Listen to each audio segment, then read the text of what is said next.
পুরো এপিসোড দেখতে জি5 অ্যাপ এখনই ডাউনলোড করুন।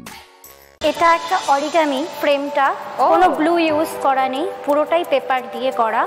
আর তার সঙ্গে এটাকে কিউলিং বলে। এটা কিউলিং দিয়ে একটা ফ্লাওয়ার ভাস আর তার মধ্যে ফ্লাওয়ার। বাহ, এই পুরোটা এখন করলে? হ্যাঁ। বাহ, সুন্দর হয়েছে। এই জিনিসগুলো নিয়েই আমার কাজ শুরু করা। আচ্ছা। ছোটবেলা থেকেই আমি আর্ট করতাম, আর তার সাথে এই কাটিংটা আমার ভীষণ নেশা ছিল। নিউজ পেপার বা ক্যালেন্ডার, ম্যাগাজিন আমি বসে বসে কাটতাম। অ্যাকচুয়ালি আমার খেলার বয়সী কেউ নেই আমার বাড়িতে, মানে সবাই বড়, আমি সবার ছোট বাড়ির। আর ড্রয়িংটা মা আমাকে ছোটোবেলা থেকেই একদম দিয়েছিল, ক্লাস 1-এ যখন পড়ি।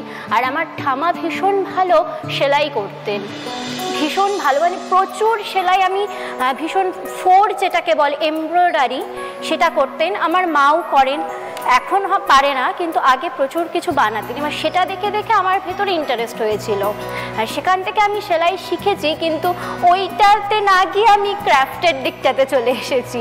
তারপরে ক্লাস 2 কি 3-তে আমি যে স্কুলে পড়তাম সেখান থেকে একটা বই পাই ক্রাফটের, মানে প্রত্যেকটা স্টুডেন্টকেই সেখান থেকে বইগুলো দেওয়া হয়। তো সেটা দেখে দেখে আমি ফার্স্টে বানাতে শুরু করি। তারপরে 2020 একদম লকডাউন, সব কিছু বন্ধ, তখন পড়াশোনাও অনলাইন হয়ে গেল, পড়াশোনারও আর চাপ নেই। তখন আমি বানাতাম, টুকটাক বানাতাম, বানিয়ে বানিয়ে ইনস্টাগ্রাম, ফেসবুক, হোয়াটসঅ্যাপে স্টোরি এগুলো দেওয়া শুরু করি।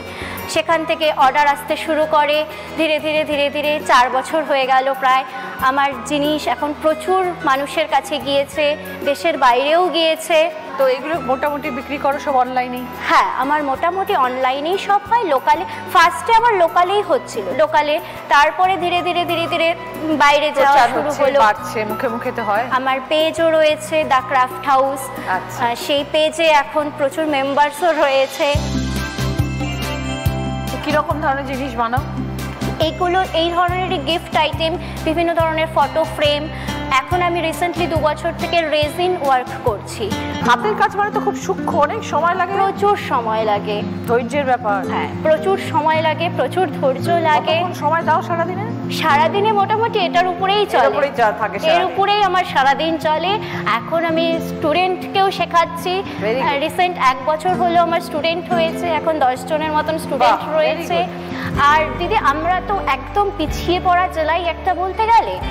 সেখান থেকে আমাদের জেলাটাকে না অনেকেই চেনে না।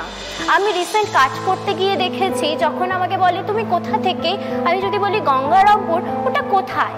আমি ওয়েস্ট বেঙ্গলের মধ্যেই দেখেছি কলকাতাতে আমার প্রচুর জিনিস আসে, কলকাতার লোকও অনেকে কিন্তু চেনে না আমাদের এই জায়গাটাকে। আর সেখানে একটা খুব ভালো লাগে যে আমার জেলাটাকে আমার মাধ্যমে অনেকে দেখছে, জানছে, চিনছে। খুব ভালো, তুমি সেই কাজের মাধ্যমে সবার কাছে পৌঁছে যাচ্ছ। সারা দুনিয়াতে তোমার জিনিস যাচ্ছে, সারা পশ্চিমবাংলা তথা ভারতবর্ষের জিনিস যাচ্ছে। All the best Tonni. Thank you. জীবন আরো বড় হও, সুন্দর হাতের কাজ। থ্যাংক ইউ বেবি, খুব ভালো থেকো তুমি। একদম, thank you. I wish you all the best. Thank you, thank you. ZEE5 download করুন আর সব এপিসোড দেখুন একদম ফ্রি।